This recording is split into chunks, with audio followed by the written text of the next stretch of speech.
अस्सलामुअलैकुम मिस्री जी, की हाल है? ठीक हो? ठीक हो सुनाओ तुसी ठीक हो। कैसी गर्मी पै रही है ते गो ते चढ़े हो ते की कंडीशन है कि मुक जासी अज? ਵਧੀਆ ਦਾਣਾ ਦਾ ਕੰਮ ਬੜਾ ਔਖਾ ਹੁੰਦਾ ਹੈ। अच्छा। ਤੇ ਕੱਲ ਵੀ ਸਾਰੀ ਦਿਹਾੜ ਲੱਗੇ ਨੇ ਤੇ ਅੱਜ ਮੋਹ ਦਿਹਾੜ ਪੈ ਗਈ। हाँ। ਇਹ ਆ ਦਾਣਾ ਗਦਨ ਚਾਹ ਚਾਹ ਤੇ ਲਾ ਲਾ ਕੇ अच्छा। ਵੇਲੇ ਪਏ ਹੋ वेने माशाल्लाह तारां ते बड़ियां कमाल दियां लाइयां न तुसां। ਤੇ ਉੱਤੋਂ ਜਿਹੜਾ ਗਰਮੀ ਜਿਹੜੀ ਹੈ ਉਹ ਵੀ ਦੱਸਦੀ ਪਈ ਆਪਣਾ ਆਪ। हाँ। ये ते काम कित्थों सिक्खिया? ਕੰਮ ਉਸਤਾਦਾਂ ਕੋ ਸਿੱਖਿਆ। अच्छा, क्या बात। उस्ताद को लगदा है कोई खानदानी उस्ताद हैं। ਜੀ ਜੀ हाँ।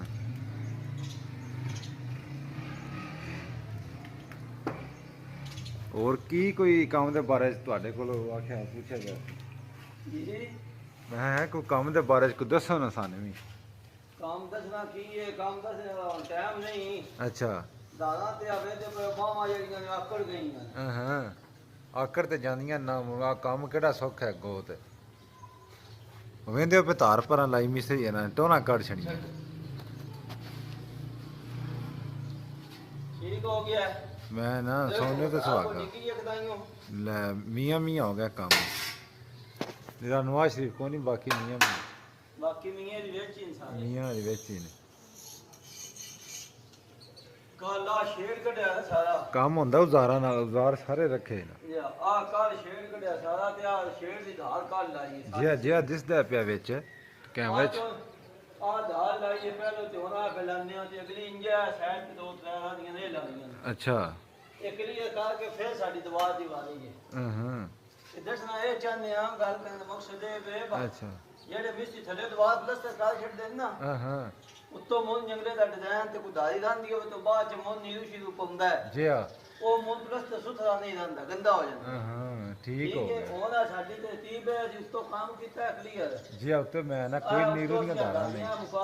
ਉਹਦਾ ਜੇ ਸਾਡਾ ਫਾਈਨਲ ਹੋ ਜਾਣਾ ਉਹਦੀ ਉਪਾ ਸਾਡਾ ਜੀ ਆ ਦਵਾ ਦੀ ਚਾਲ ਬਣ ਗਈ। ठीक हो ਸਾਲੇ गया। ਜਿਹੜੀ ਬਦਾਰੀਆਂ ਸਾਡੀਆਂ ਕਲੀਅਰ ਹੋ ਗਈਆਂ ਸਾਰੀਆਂ ਤੋੜ ਤੱਕ ਉੱਤੋਂ। ठीक हो गया। ਸਾਡੀ ਦਵਾ ਦੀ ਚਾਲ ਹੈ।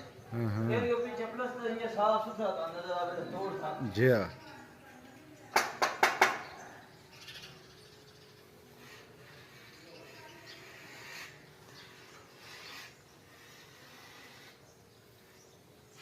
ਤਾਂ ਫਰੰਟ ਦਾ ਗੇਟ ਸ਼ੇਟ ਵਿਕਾਓ ਜਿਹੜਾ ਗੇਟ ਲਾਇਆ ਤੇ ਇਹਦੇ ਵਿਕਾਓ ਬਾਅਦ और शह देख रही है। ਇਹ ਗੇਟ ਲੱਗਿਆ, ਇਹ ਗਲੀ ਹੈ ਜਨਾਬ, ਉਹ ਰੇਤ ਪਈ ਹੈ ਪਰ। ਗਲੀ ਨਹੀਂ ਵਿਖਾਓ ਤੁਸੀਂ ਆ ਗੇਟ ਵਿਖਾਓ ਜਿਹੜਾ ਫਨ ਪਾਇਆ ਪਿਆ ਤੇ ਵਿੱਚੇ ਹੁਣ ਪਲਸਤਰ ਕਰਨਾ। ਜੀ ਹੈ। ਇਹਦੇ ਬਾਰੇ ਸਾਨੂੰ ਕੋਈ ਦੱਸਣ ਮੈਂ ਥੱਲੇ ਅਸੀਂ ਕੀ ਕਰੀਏ। ਇਹਦੇ ਬਾਰੇ ਹੁਣ ਕੋਈ ਜਿਹੜਾ ਨਾ ਕਮੈਂਟ ਬਾਕਸ